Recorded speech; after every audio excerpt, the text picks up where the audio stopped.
بسم اللہ الرحمن الرحیم۔ السلام علیکم دوستو۔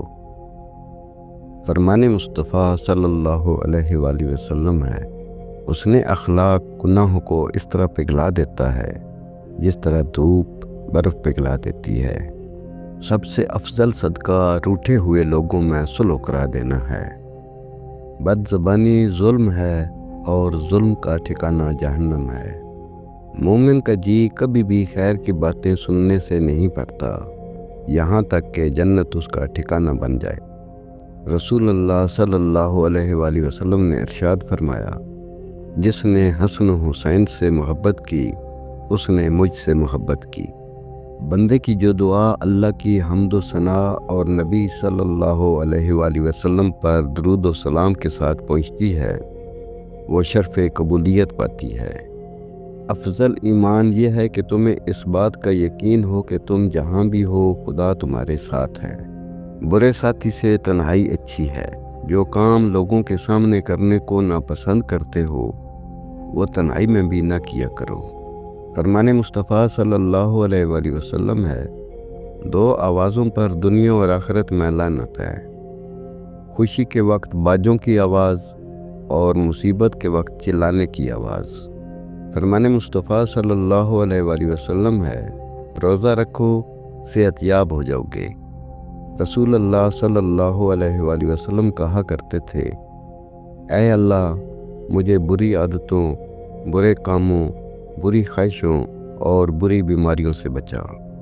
حضور اکرم صلی اللہ علیہ وآلہ وسلم نے ارشاد فرمایا، جو کسی تنگ دست کے لیے آسانی پیدا کرے گا اللہ تعالیٰ اس کے لیے دنیا اور آخرت میں آسانی پیدا فرمائے گا۔ فرمان مصطفیٰ صلی اللہ علیہ وآلہ وسلم ہے، جس وقت مسلمان نماز پڑھتا ہے تو اس کے گناہ اس کے سر پر رکھے جاتے ہیں، جب یہ سجدہ میں جاتا ہے تو سارے گناہ گر جاتے ہیں۔ نمازی جب نماز سے فارغ ہوتا ہے تو گناہوں سے پاک صاف ہو چکا ہوتا ہے۔ رسول اللہ صلی اللہ علیہ وآلہ وسلم نے فرمایا، جب بھی کوئی آدمی صدقہ کرتا ہے تو وہ 70 شیطانوں کے جبڑے توڑتا ہے۔ فرمان مصطفیٰ صلی اللہ علیہ وآلہ وسلم ہے، جب کسی قوم کے دسترخوان پر کوئی یتیم بیٹھتا ہے تو شیطان ان کے دسترخوان کے قریب نہیں آتا۔ جو یہ چاہتا ہے کہ اس کا نامہ اعمال اسے خوش کر دے وہ کثرت سے استغفار کیا کرے۔ نبی کریم صلی اللہ علیہ وآلہ وسلم نے فرمایا، سخت دل آدمی اللہ تعالیٰ سے بہت دور رہتا ہے۔ رسول اللہ صلی اللہ علیہ وآلہ وسلم نے ارشاد فرمایا، نظر بد کی اللہ سے پناہ مانگو کیونکہ اس کا اثر ہوتا ہے۔ نبی کریم صلی اللہ علیہ وآلہ وسلم نے فرمایا، بندے کو اللہ کے ذکر سے بڑھ کر عذاب سے بچانے والی کوئی چیز نہیں ہے۔ رسول اللہ صلی اللہ علیہ وآلہ وسلم نے ارشاد فرمایا، معاف کر دینے سے اللہ تعالیٰ عزت میں اضافہ فرماتا ہے۔ رسول اللہ صلی اللہ علیہ وآلہ وسلم نے ارشاد فرمایا، کثرت سے سجدہ کیا کرو کیونکہ جب تم صرف اور صرف اللہ کے لیے سجدہ کرو گے تو اللہ تعالیٰ اس کے بدلے ایک درجہ بلند کرے گا اور تمہارا ایک گناہ معاف کرے گا۔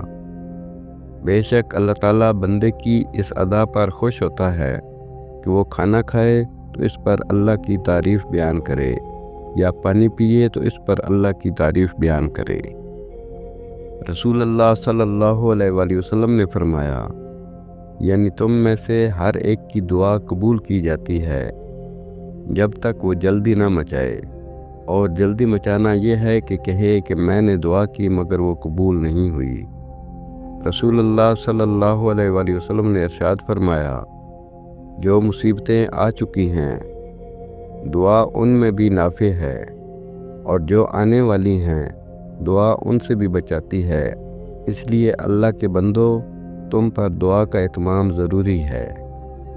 رسول اللہ صلی اللہ علیہ وآلہ وسلم نے ارشاد فرمایا، مظلوم کی دعا اللہ تعالیٰ بادلوں سے اوپر تک پہنچاتا ہے، اس کے لیے آسمان کے دروازے کھول دیے جاتے ہیں، اور رب کہتا ہے کہ میری عزت کی قسم میں تیری مدد کروں گا بھلے کچھ مدت کے بعد ہی کیوں نہ ہو۔ رسول اللہ صلی اللہ علیہ وسلم نے ارشاد فرمایا، اللہ تعالیٰ فرماتے ہیں میرے ذکر کے لیے وقت نکالو، میں تمہارے کام میں برکت عطا کروں گا، ورنہ دنیاوی کاموں کی کثرت تم پر اس قدر مسلط کر دوں گا کہ تمہیں فرصت ہی نہ ہوگی اور سکون سے محروم رہو گے۔ حضرت محمد صلی اللہ علیہ وسلم نے فرمایا، بدگمانی سے بچتے رہو، کیونکہ بدگمانی کی باتیں اکثر جھوٹی ہوتی ہیں۔ لوگوں کے عیوب تلاش کرنے کے پیچھے نہ پڑو، آپس میں حسد نہ کرو، کسی کی پیٹھ پیچھے برائی نہ کرو، بغض نہ رکھو، بلکہ سب اللہ تعالیٰ کے بندے آپس میں بھائی بھائی بن کر رہو۔